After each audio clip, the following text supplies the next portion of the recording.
Gut, Licht an, schön kann ich den heutigen Morgen mit euch hier verbringen und ich will euch willkommen heißen hier rein und am Livestream zu der ersten Serie oder zu der ersten Predigt von der Serie Family, Family, Family. Ich weiss noch, Family Gottesdienst oder Kind vorne dran, Family, Family und so, oder das ist und wie kann ich über das Thema reden, ohne Kind selber zu haben, oder? Was will ich euch da beibringen? Ich kann eigentlich über Family schon etwas sagen, was ich auch selber gelesen habe und so, oder? Aber selber so erlebt nicht. Aber trotzdem habe ich da die erste Predigt, weil ich kann einiges sagen über Herkunftsfamilie. Weil ich habe eine Herkunftsfamilie. Ich habe eine Mami, ich habe einen Papi und ich habe 2 Brüder. Und über die werden wir heute ein bisschen miteinander reden, über die Herkunftsfamilie. Natürlich nicht nur über meine, sondern ich möchte dich ermutigen, über deine Herkunftsfamilie ein Stück weit nachzustudieren. Und wenn es dann wirklich um Familie geht, oder? Nächsten Sonntag ist der zweite Teil von dieser Serie, da werden wir von Familie für Familie ein Interview haben, wo wir ein bisschen heraushören, was da passieren in dieser Family, wie es andere Familien machen, können wir so reinhören in diesen Teil. Und dann der dritte Punkt wird dann der sein, wo der Kuno kommt, der das Herz für Familie hat und Jüngerschaft für Familie. Der wird am Samstagabend da sein und auch am Sonntag. Und so, wenn wir miteinander die Serie Family gestalten. Und ich darf heute eben Herkunftsfamilie, dürfen wir da ein bisschen anschauen miteinander. Und ich habe schon eine Familie, also meine Frau ist schon eine Familie für mich, oder? Und ich habe die mit jungen Jahren geheiratet, sie war noch ein bisschen jünger gewesen. Und stellt euch vor, ich habe wirklich gemeint, ich heirate meine Frau allein. Und sie hat natürlich gemeint, sie heiratet mich ganz allein. Aber dann, gell, irgendwann merkst du, in dem Ehebett hockt doch prompt auch noch deine Schwiegermutter. Der Schwiegervater, alle Geschwister. Miriam hat 3 Schwestern, ich 2 Brüder, oder? Unser Bett voll. Ja, das merkst du dann erst mit der Zeit, oder? Dass du eine Familie geheiratet hast, oder? Dass du eben die ganzen Erlebnisse, die dort geprägt haben, Miriam, oder wo ich geprägt bin von meiner Familie, dass das vielleicht gar nicht kompatibel ist. Familie Scherer und Schultes, die haben ganz andere Werte gehabt und die treffen dann aufeinander und so. Ja, Herkunftsfamilie. Wir haben dann ein Zeitchen gebraucht, oder? Um herauszufinden, das wollen wir von deiner Familie in unserer Ehe nicht drin haben. Und das finde ich einen super Wert. Und auf der anderen Seite haben wir müssen sagen, du, Schultes hat da und da wirklich gute Ansätze, aber das und das wollen wir doch auch nicht in unserem Eheleben drin haben. Und so haben wir uns das müssen auseinander dividieren. Und natürlich, oder, gibt es wunderschöne Augenblicke von meiner Ursprungsfamilie, die mich prägen. Aber es gibt auch ganz traurige Augenblicke, die dich oder mich aus meiner Ursprungsfamilie prägen. Es kann Verrat passieren in Familien, es kann Missbrauch passieren, Tod, Gewalt oder Sucht. All das kann drin sein. Und wir haben ja im Sketch ein bisschen gemerkt, oder? Da ist jemand ums Erbe gekommen, irgendwie. Und das hat ihn belastet. Aber sogar erst mit 50 hat er dann aus seiner Herkunftsfamilie noch so einen Schlag bekommen. Vielleicht noch so einen Schlag, wo viele andere Sachen, die er vorher erlebt hat, noch so bestätigt. Und nachher bitter geworden. Und darum schauen wir darauf aus, heute Morgen, wie uns unsere Ursprungsfamilie kann prägen. Weil wir wollen ja alle nicht bitter werden oder nachtragend sein oder in die kommen. Wir wollen einen Anstoß machen, heute einmal das anzuschauen. Weil dann schaffen wir so einen Boden, so eine Grundlage, wo wir nachher können wir dann schon über Family reden, wie ein Kind und da und dort funktioniert. Aber heute wollen wir den Grundstein legen, dass von unserer Herkunftsfamilie kann ein klarer Tisch sein, damit wir in die Familie hinein schauen können, wo du jetzt drin bist. Weil die Herkunftsfamilie tut deine jetzige Situation immer wieder beeinflussen. Und darum schauen wir das ein Stück weit miteinander an. Wir schauen das natürlich auch nicht am Elias und David und am Christoph und meinen Eltern, sondern wir schauen das aus der Bibel an. Wir schauen da zu einer Frau rein, das ist Michal, die wir anschauen. Das ist eine Tochter vom ersten König von Israel, das ist der Saul gewesen, oder? Das ist eine Tochter von ihm und die hat dann eines Tages auch den David geheiratet. Wir schauen in diese Geschichte hinein. Es ist so, ja, eine tragische Geschichte. Sie kommt nicht so viel mal vor, aber dann, wenn sie vorkommt, ist es wirklich nicht immer lustig. Also es ist wirklich so, dass, gut, wir schauen rein und wir fangen gerade beim Schluss an, wohin es kann führen. Die Bibel sagt oft, hey, seht ihr Ende an. Ich mache jetzt da keinen Vergleich auf ein grosses Land, das jetzt gerade gewählt hat, oder seht ihr Ende an. Dann seht ihr es, oder? Was eigentlich drin ist. Und da haben wir das jetzt bei dem Michael, dort steht etwas, oder die Erzählung oder, vom 2. Samuel, erzählt ja auch die Geschichte von dem Michael, immer wieder leuchtet es auf. Und die Erzählung von dem Michael hört auf mit dem: Michael aber war die Tochter Sauls, bekam keine Kinder bis zum Tag ihres Todes. So tut der Schreiber vom 2. Samuel hört auf, also der Samuel hört so auf, über sie zu schreiben. Hey, kein Kind. Und das ist eine Tragödie, vor allem in dieser Zeit. Kein Kind zu haben, unfruchtbar zu sein. Und ich glaube, dass der Satz aus dem 2. Samuel eigentlich weitergeht, als nur kein Nachkommen zu haben. Es ist ein Satz, der so sagt, hey, aus dem Leben ist am Schluss nichts rausgeflossen. Nichts, was geblieben ist, nichts, was weitergegangen ist. Es war eine Leere. Er beschreibt das schon weit, hey, es ist eine Leere, eine Verbitterheit, eine Verbitterung und nichts ist hinterlassen worden. Kein Erbe. Es kann auch in diese Richtung ausgelegt worden sein bei dem Michael. Und wie kann man denn das behaupten, oder? Dass man das einfach so sagt? Ich meine, das ist jetzt da ein bisschen drin interpretiert. Aber wenn man die ganze Geschichte kennt, und wir werden da noch einige Stationen durchgehen, merkt man, hey, woher das kommt. Die Lehre, dass nichts hinterlassen in ihrem Leben. Und da gibt die Bibel ganze Anhaltspunkte, dass es mehr gemeint ist als einfach Unfruchtbarkeit. Mir begegnen ein paar Scherben, die im Leben von Michael passiert sind. Wir gehen da 2, 3 durch. Und einen ist natürlich ein grosser, wo auch die Unfruchtbarkeit von Michael beschreibt. Das finden wir im 2. Samuel 6. Das ist der zweite Versuch von David, die Bundeslade in die Friedensstadt Jerusalem hineinzubringen. Damals hat es geklappt. Das erste Mal ist ja ein Mann gestorben, dann hat man sie bei einem Bauer lassen. Dann hat man gemerkt, was für ein Segen der Bauer hat, oder? Bloß weil die in der Schür steht. Oder? Die haben es nach Jerusalem genommen und dann hat es funktioniert. Oder? Und es ist gegangen, sie haben das alles richtig gemacht und es war ein Festzug. Oder? Also das wäre wie wenn der Biden jetzt auf Washington D.C. gächte, oder? Wo irgendwie 95% ihn gewählt haben. Wenn der käme, das würde jubeln und tanzen und endlich, und genau so ist es in Jerusalem gewesen. Hey, da kommt, also es ist noch viel krasser, oder? Wenn der Gott einzieht, der Bundeslade, wo Gottes Gegenwart dort ist, die haben getanzt, die haben gejubelt, die haben Party gehabt, die haben Musik gemacht und alles ist ein Festzug durch Jerusalem. Aber nicht für alle. Michael hat zum Fenster ausgeschaut und dann steht über sie, dass sie ihren Mann verachtet hat. Und als die Lade des Herrn in die Stadt Davids kam, sah Michael die Tochter Sauls durchs Fenster und sah den König David springen und tanzen vor dem Herrn und verachtete ihn in ihrem Herzen. Übel. Eine Verachtung, eine tiefe, absolute Geringschätzung von ihrem Mann. Und nachher, wenn wir da weiterlesen, in diesen Versen, 2 Verse weiter, ist klar, das ist die Folge davon, oder die Folge davon, von dem ihrem Herzen der David verachten. Wie kann man nur, oder? Der, wo Jesus lieb hat, oder wo Gott lieb hat, der Mann, oder, wo die Psalmen geschrieben hat, den zu verachten, dann ist sie unfruchtbar geworden. Aber ist das wirklich alles? Können wir jetzt einfach ein Häkchen machen und sagen, ja, jetzt wissen wir es, tipptopp, so ist es gut, oder? Ich glaube nicht. Ich glaube, wir müssen weiter buddeln, um da einen Grund herauszufinden. Warum kann sie sich nicht freuen, wenn Gott einzieht in die Hauptstadt? Warum kann sie sich nicht freuen mit ihrem Mann, wo sie, ich sage dir, das war eine Love Story, wo sie geliebt hat, wo tanzt und jubelt über den Gott, der kommt. Warum kann sie sich da nicht freuen? Warum? Und das schauen wir miteinander ein Stück weit an. Das sind nämlich Scherben aus der Herkunftsfamilie, die da ein Stück weit im Fleisch stecken, die das verhindern. Die Freude, die über Gott und über ihren Mann.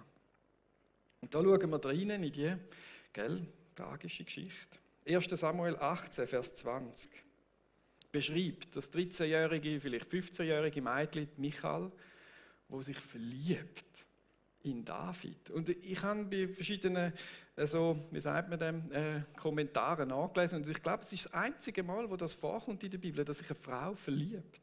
So beschrieben wird, oder?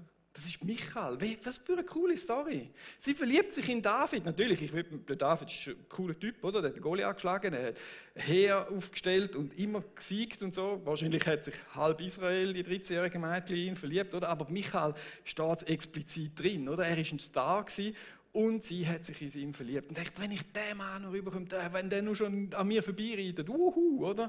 Und der Saul hat das gemerkt, der Papi. Ich weiß ja nicht, was du so denkst, wenn du merkst, oh, meine Tochter hat jetzt den himmelt sie an, ui, nein, oder? Aber der Saul hat gedacht, ja, das ist gut, das ist super, das nehmen wir, oder? Und er hat einen Plan geschmiedet, weil er den David umbringen wollte.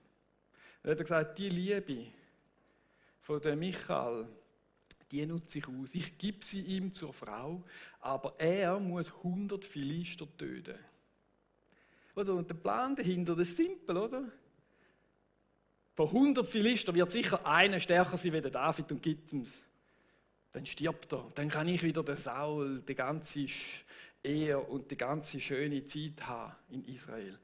Aber es ist nicht so gewesen. Es ist nicht so gewesen. Die 100, hätte ich sich wahrscheinlich die 100 schwächsten Philister ausgesucht, oder? Auf jeden Fall hat der David, nein, natürlich Gott ist zum David gestanden und er hat die 100 Philister können umbringen und ist nicht gestorben dabei. Und Michal hat das doch gemerkt. Die ist ja nicht doof. Die hat doch gemerkt, hey, mein Vater nutzt meine Liebe aus, damit mein Liebster umgebracht werden soll. Willst du noch in so einer Familie sein? Willst du noch da drin sein? Und es ist einfach so, dass da etwas zerbrochen ist. Ich meine, ja, das sind raue Zeiten und so weiter, oder? Aber wenn ein Vater seine Tochter dazu benutzt, um seine Konkurrenz auszuschalten, wo ja auch der angehimmelte Mann ist von der Tochter. Das merkt sie. Und sorry, das ist auch in dieser Zeit, ist das einfach ein No-Go. Das macht man nicht. Und schau, wenn das Michael ist die Situation etwas gewesen,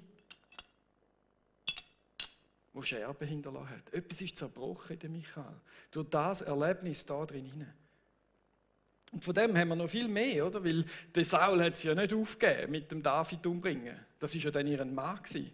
Und dann ist sie so dazwischen gestanden, oder? Soll ich jetzt zum Saul, meinem Papi, oder zu meinem geliebten David sein, oder? Und der David wieder einmal, oder? Am Harfe spielen da und der Saul, weißt du, hat ja einmal so einen Geist bekommen, so einen Bösen. Und der Saul hat den mit dem Speer und zum David geworfen. David, da triffst du mich nicht, oder? Und ist abgehauen. Und ist heim und hat gesagt zu seiner Frau, hey, ich muss morgen gehe ich zum Haus aus, oder? Morgen muss ich flüchten.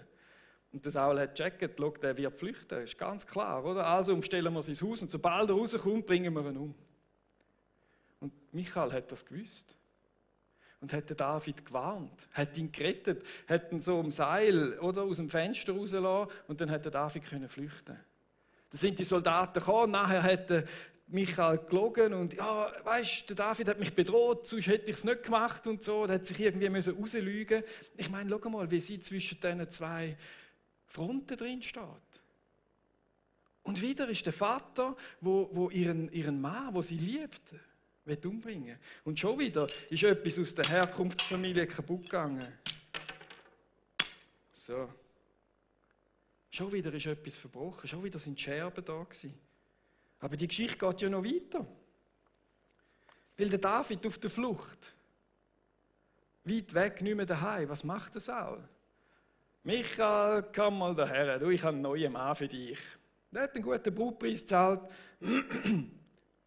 Nimm sie mit. Finden wir auch im Samuel über Michael geschrieben. Wie eine Wahr. Hin und her geschoben. Von dem Mann, den sie geliebt hätte, weg. So, ja, dem David würge ich schon noch eins rein. Er ist zwar nicht da und ich kann ihn nicht töten und ich kann ihn nicht verwutschen, oder? Aber nein, wenigstens nimmt seine Frau weg, die er liebt. Und schon wieder ist etwas verbrochen, wenn Michael denkt, ja genau, ich bin ja eigentlich nur ein Stück, wo man irgendwie für gute Zwecke oder für Rachezwecke braucht und verschiebt. Wieso? Er war. Und das ist tragisch, wenn man da so drin ist. Ui, jetzt habe ich da ein Blatt. Und genau so haben sich die ja, die Scherben in ihrem Leben hinein festgehebt.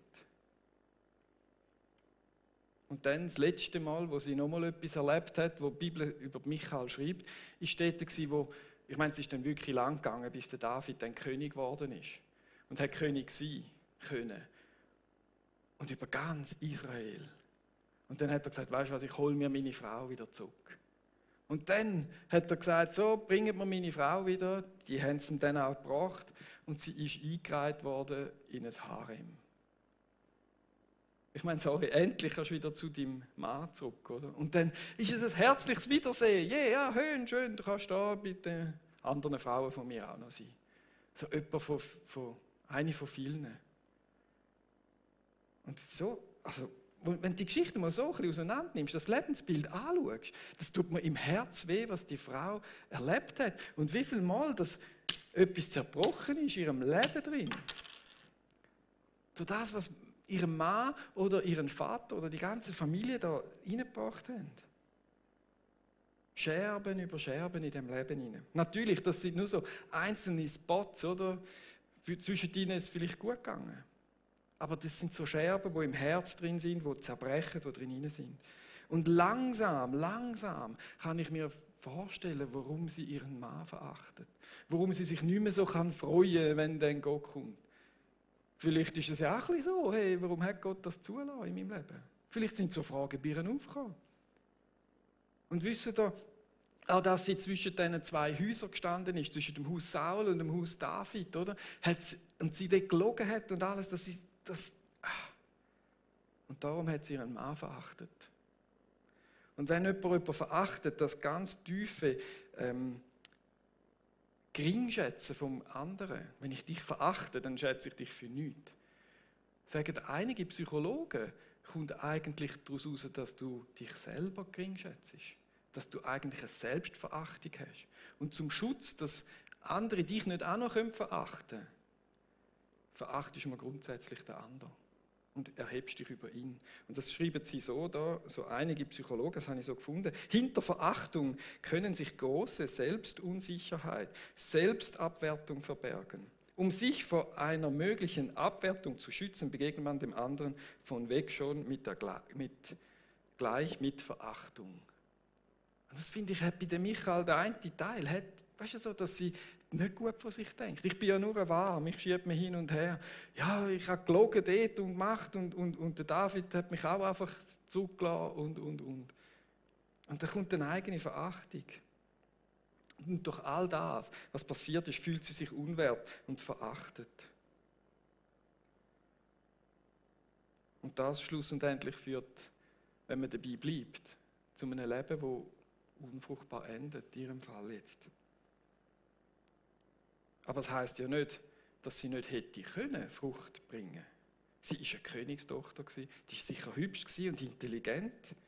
Und ihren zweiten Mann, den hat sie extrem geliebt. Den Saul hat sie an einem Mann gegeben und der hat ihr hinten reingebrüllt, wo dann David sie wieder zurückgeholt hat. Und sie hat Wert gehabt, sie hätte können Frucht bringen, sie hätte können dort reingehen, aber sie hat sich durch die Erfahrungen und durch die Erlebnisse, durch die Scherben, sich selber auch, oder die haben sich ihrer Möglichkeit beraubt, dass sie Frucht bringen kann. Durch die Gefühle, die sie durch das erlebt hat, hat sie die Möglichkeit verloren können, Frucht zu bringen in ihrem Leben. Sie hat mehr auf das geschaut, als dann auf das, was sie hätte können, auf die Möglichkeiten, die sie hatte. Weil das ist nicht von ihr grundsätzlich drin, sondern die Erlebnisse haben da ein Stück weit fest an ihrem Selbstwert und an ihren Möglichkeiten abgerissen. Sie hat sich von dem bestimmen lassen und hat dann gesagt, ja, ich gebe auf. Vielleicht so wie im Sketch, oder? Der enterbt worden ist und dann, das ist ein guter, fröhlicher Typ. Und dann später sagt er, nein, hey, jetzt haben sie mich vergessen, ich will nicht mehr, ich bin verbittert, dem vergebe ich sicher nicht. Und heute möchten wir eigentlich in dieser Family-Serie so einen Punkt machen, wo wir sagen, hey, wir schauen die Sachen an, die aus unserer Herkunft kommen. Wir möchten vielleicht einen Prozess starten für dich, wo du da rein kannst nochmal durchgehen und sagen, hey, was ist meine Familie, woher komme ich? Was sind meine Prägungen? Und einen Prozess starten, der schlussendlich zur Heilung führt. Der schlussendlich zu Frieden führt über diese Sachen, die man eben erlebt hat. Wir alle haben nämlich Scherben in unserem Leben drin. Wir kommen natürlich aus ganz verschiedenen Familien und die haben ganz verschiedene Kulturen und ganz verschiedene Werte. Das ist total unterschiedlich, aber trotzdem haben wir alle gute und schlechte Erlebnisse. Erlebnisse aus unserer Herkunftsfamilie, die uns prägen.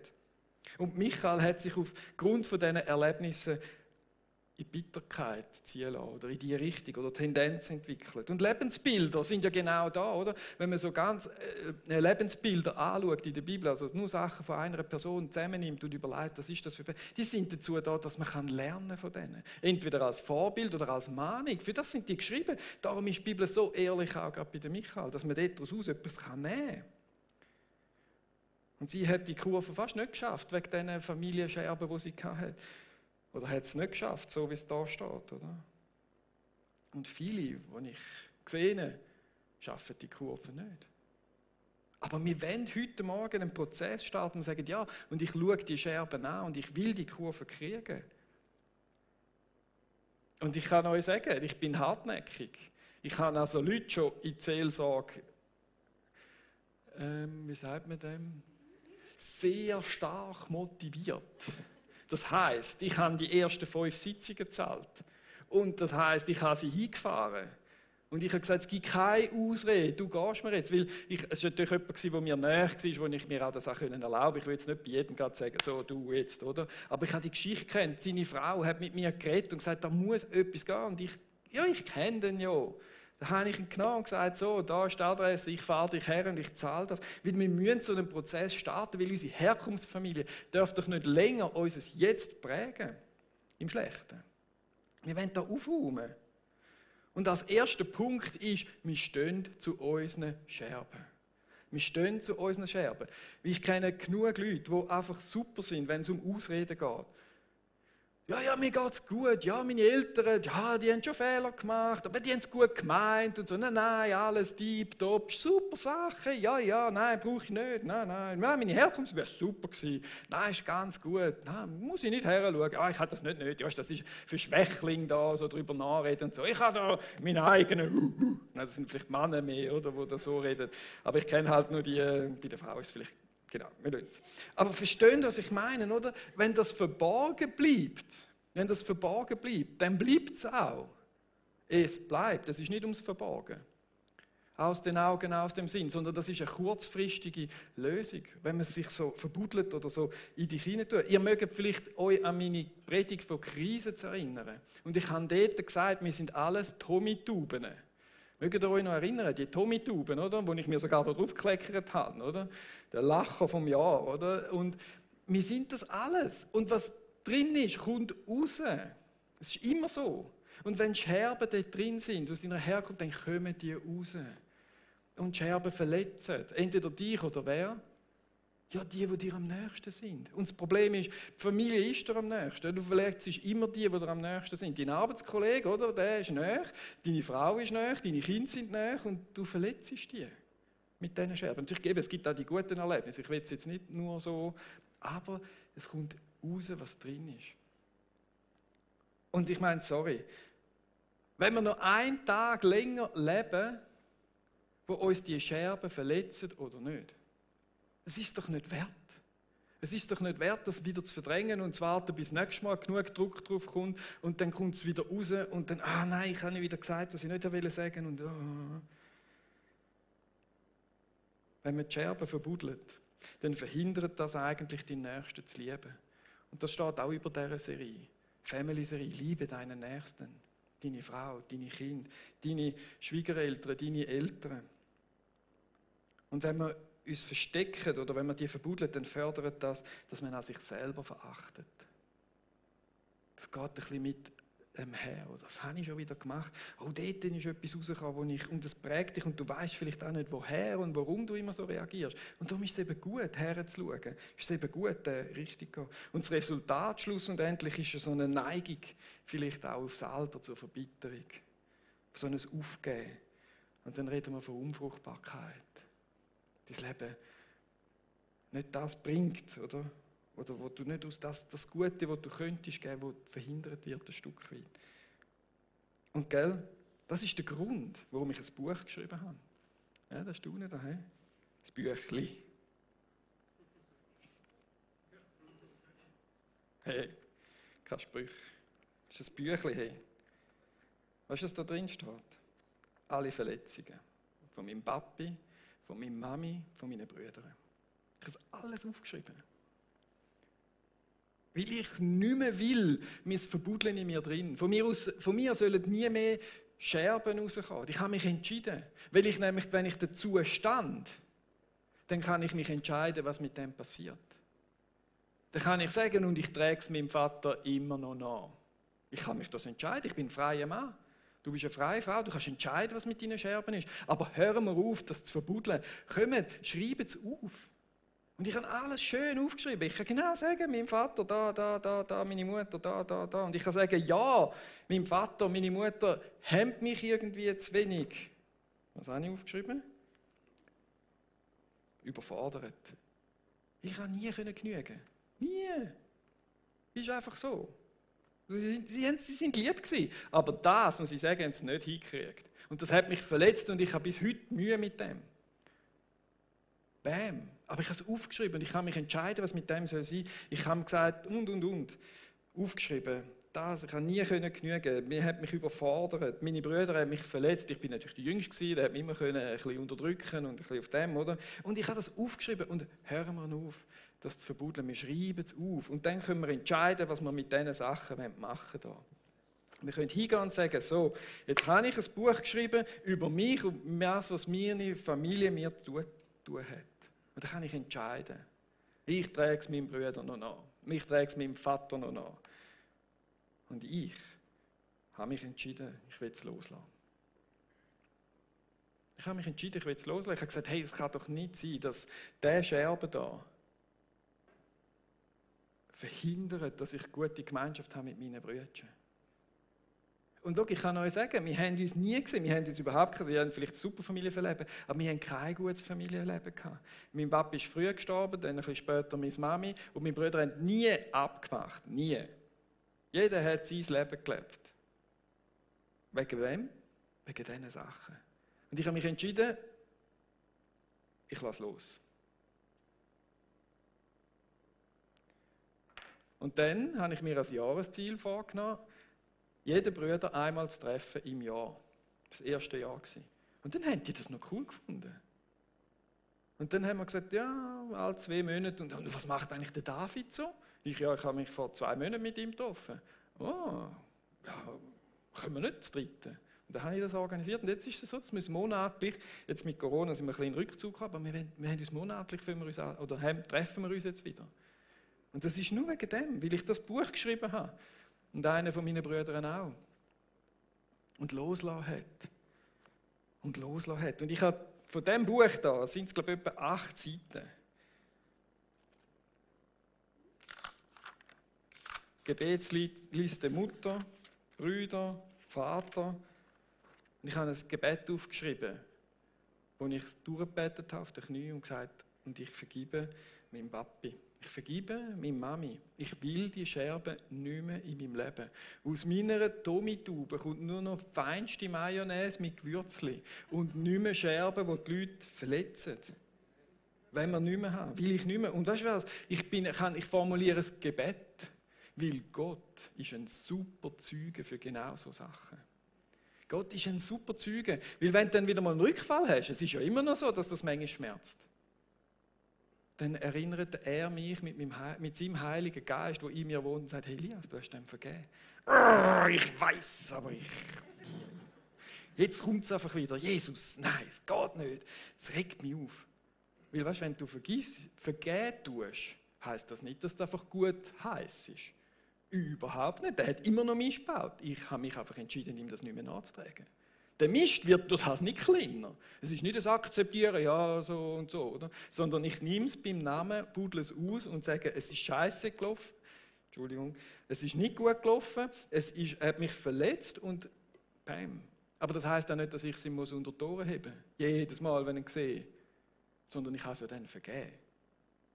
Und dann ist es gut für mich und ich erwähne es nicht mehr. Und wenn ich Rückfall habe, dann ist Jesus da und sein Heiliger Geist, der mich erinnert und mich wieder auf die Knie bringt und sagt, ja, nochmal und es wird mit der Zeit besser. Aber ich heisse es nicht gut. Vergeben heisst nicht, ja, ich heisse es gut, ist dann schon, ja, ist nicht. Nein, das ist verbuddeln und verdrängen. Das gilt nicht. Und dann das Zweite ist, wenn man Menschen hat, die sind auch super Zeugen, wo man gute Menschen haben. So wie in dem Sketch da habe ich euch gesagt, ihr müsst den letzten Satz unbedingt drin haben. Menschen, die sagen, hey, wir schauen aufeinander. Und wenn du anfängst, bitter werden und ich das merke, dann darf ich dir das sagen. Und ich habe zum Glück auch solche Freunde, wo man das haben könnte. Und dann ist das so ein Zusammenspiel, wo wir drin hineingehen. Und jetzt sitzt du da, ja. Was hast du erlebt in deiner Familie? Magst du es benennen? Hast du Mut, das auszubuddeln? Bist du zurückgestellt worden? Bist du übergangen worden? Oder ausgelassen worden beim Erben oder irgendwie so? Oder ständig überfordert von einem Vater, der weiß nicht was, eine Mutter, die weiß nicht, was gefordert hat? Oder bist du demütigt worden, weil du es eben nicht hergebracht hast? Ja, du schaffst schon nie nichts. Einfach ungerecht behandelt worden. Im Stich gelassen. Du hast viel zu früh Verantwortung übernehmen, weil irgendetwas nicht gestimmt hat, sonst in der Familie. Du bist entwurzelt worden, von einem Ort zum anderen, fühlst dich gar nicht. Was hast du erlebt? Willst du es benennen? Heute Morgen? Magst du das? Willst du den Prozess anfangen, jetzt in dieser Family-Serie und sagen, ich schaue zurück und ich sage, was gelaufen ist? Vielleicht war es Gewalt, Missbrauch, an den Rand drängt. Wir wollen es benennen, wir wollen es ausbuddeln. Wir wollen doch nicht mehr, dass diese Scherben uns einen Tag länger Schmerzen zufügen. Uns und anderen und deinen Kindern, weil die haben wir ja lieb. Das wollen wir nicht mehr und darum buddeln wir es aus. Und es gibt einen Ort, wo man es ausbuddeln kann. Es gibt einen Ort, wo man es nehmen und hertun kann. Und ihr kennt den vielleicht. Ihr kennt den Ort. Es ist allenfalls, es ist Jesus Christus, es ist der Scherbe Jesus. Und es ist der Jesus, der uns versteht. Das müssen wir einfach wieder mal, ich habe es dort bei der letzten Predigt schon gesagt, aber es ist einfach, ich muss es immer wieder sagen, er ist der, der uns versteht. Jesus Christus ist abgelehnt worden, ist enttäuscht worden, ist ein Flüchtling gewesen, aus Ägypten retour. Er ist im Stich gelassen worden, angespuckt worden, unschuldig verurteilt, gefoltert, misshandelt, verlassen worden. Jesus weiß, wie es ist. Er kennt den Schmerz von diesen Sachen. Und das ist ein Grund von Jesus Christus, von seinem Sein, von seinem über die Erde gehen, über sein Leben. Das ist ein Grund dazu, dass wir einen Gott haben, der nicht irgendwo hockt und sagt, nein, du nicht, du schon, sondern es ist ein Gott, der uns versteht. Das ist der eine Punkt, das ist ein Teil vom Evangelium, wo wichtig ist. Er baut das Reich, wo er dich versteht, mit all dem Schmerz, der dann kommt. Oder? Und vielleicht hockst du ja da rein und merkst, ja, ich bin Opfer. Aber vielleicht bist du auch Täter. Oder vielleicht sind wir beides. Vielleicht bin ich der Bruder gewesen. Ich habe meinen oberen Brüdern schon gewusst, wenn ich ihnen Schmerz musste. Beim David das herrlich gewesen. Genau gewusst, wo hinstechen. Und immer wieder, möglichst schnell hintereinander. Ich bin genauso Täter, wenn ich Opfer bin. Und das ist der zweite Teil vom Evangelium. Das ist der zweite. Das Kreuz hat wie zwei Seiten. Jesus ist für zwei Sachen am Kreuz gehangen. Um einen, dass er dir sagen kann, komm zu mir und ich werde dir Ruhe schenken. Du, wo du mühselig und beladen bist unter diesen Schmerzen, leidest von deiner Familie und diesen Schmerzen überhaupt beladen bist, komm zu mir. Ich werde dir Frieden geben. Und auf der einen Seite ist er an dem Kreuz gestanden, dass er sagt, und ich bin gestorben und hat die Strafe auf mich genommen für dich, du, wo ein Täter bist.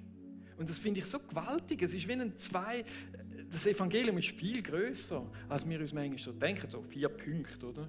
Nein, und er sagt, das Evangelium ist auch Heimat. Komm zu mir und ich werde dir vergeben. Komm zu mir und ich werde dich verstehen und ich werde dich annehmen. Er hat wie die beiden, er hat noch mehr Seiten, aber die zwei will ich einfach mal sagen. Und ich werde dir eine Heimat bringen. Ich werde dir Ruhe geben und Frieden geben.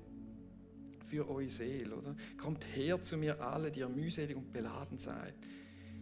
Ich will euch erquicken. So werdet ihr Ruhe finden für eure Seele. Und das ist eine gewaltige Sache. Es ist ein Tag der Vergebung für Täter. Und es ist ein Tag der Annahme und dem Verständnis und vom Trost für alle Opfer. Aber wir müssen es eingestehen, beides. Und bei der einen ist es vielleicht mehr so bußlastig und bei der anderen ist es mehr das Zulassen von dem Schmerz und zu Jesus gehen und dort sagen, jawohl, ich will den Prozess mit dir starten. Es ist vielleicht nicht ein Gebet heute Morgen, aber das kann der Start sein. Das kann der Start sein, wo du so einen Scherben nimmst und das Kreuz gehst und sagst, Jesus, schau mal, du weißt genau dort und dort und dort. Und ich lege ihn da her und ich will mit dir das loslassen. Ich will den Frieden annehmen. Ich bin beladen, ich leide unter dem. Und vielleicht bist du ein Vater, der sagt, ja, meine Söhne haben sich abgewendet von mir, weil ich so viele Scherben auch von meiner Herkunft oder wo auch immer und ich bin ein Täter und es tut mir leid, Jesus Christus. Ich bekenne es und ich will nicht mehr mit dem und ich will auf sie zugehen. Das kann ein längerer Prozess von Gespräch sein. Vielleicht hast du ja schon einen guten Freund, wo du das kannst auch besprechen kannst. So wie wir es gesehen haben im Sketch, gehst du essen und dann redet er tief und innig über so Sachen. Und so wenn wir eben, wie gesagt, wir wollen heute Morgen die Möglichkeit schaffen, dass du kannst loslassen kannst, dass du das kannst ins Auge fassen und sagen, das ist mein nächster Schritt für Weihnachten. Das ist ein Weihnachtsgeschenk, ich sage es euch, wenn wir jetzt anfangen können, dann sind wir Weihnachten schon recht weit, dass wir loslassen können, dass wir die Sachen ans Kreuz bringen können. Und vielleicht sitzt du da und denkst, von was redet der? Meine Mami war die Beste, mein Papi liebt mich. Und dann bist du diese Zeit für dich, Danke zu sagen bis Weihnachten. Weil das ist eine Sensation, wenn du so eine Familie gehabt hast. Das ist eine Sensation. Oder wenn du wie ich habe das Büchlein geschrieben, oder? So, die Prediger sprechen mich schon an, aber als weh ist es ein gutes Pflaster. Es ist sogar heil, es ist wie so eine Narbe, die gut ist. Ja, es ist schon eine Narbe und es spricht mich, aber hey, ich habe es da gemacht. Und auch wenn du da bist, dann ist es auch eine Zeit für dich, eine Dankbarkeit reinzugehen und zu sagen, hey Jesus, danke, habe ich den Weg schon dürfen gehen in meinen jungen Jahren.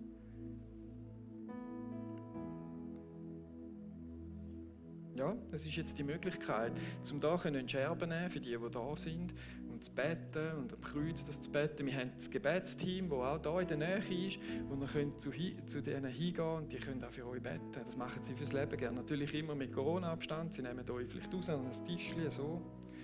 Für euch daheim habe ich eine Folie mitgenommen, wo ihr euch reflektieren könnt, vielleicht abfütteln, so ein Stück weit. Wo ihr könnt darüber nachstudieren könnt, was hat mich in meiner Ursprungsfamilie geprägt. Was will ich entsorgen? Was will ich hüten? Wir sind ja frei, wir dürfen beides. Was möchte ich weitergeben an meine Kinder? Wie will ich sie prägen?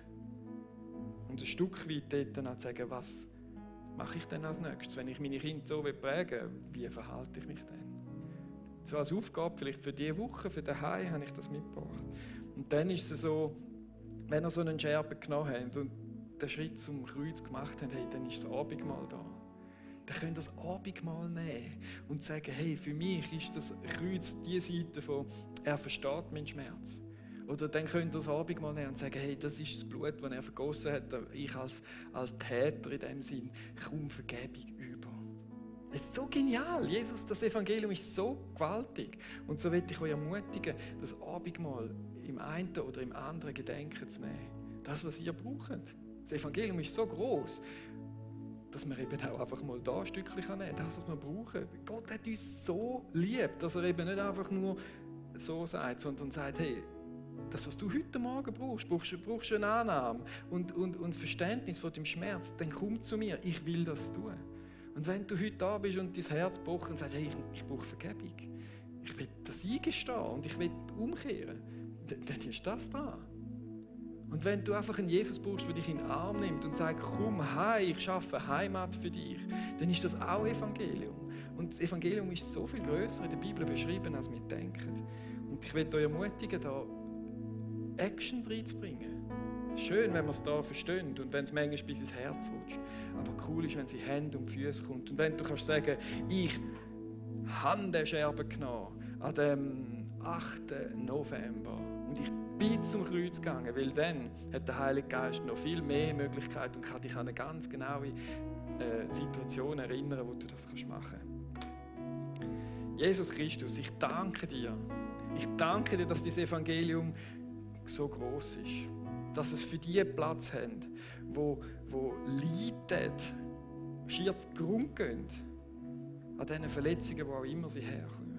Und ich danke dir, dass deine Arme offen sind für die Täter sind. Du sagst es zu Opfer und Täter. Kommt her zu mir alle, die ihr mühselig und beladen seid. Ich will euch erquicken. So werdet ihr Ruhe finden für eure Seelen. Ich danke dir, Jesus Christus, dass du Ruhe und Frieden schenkst heute Morgen in unsere aufgewühlten Seelen.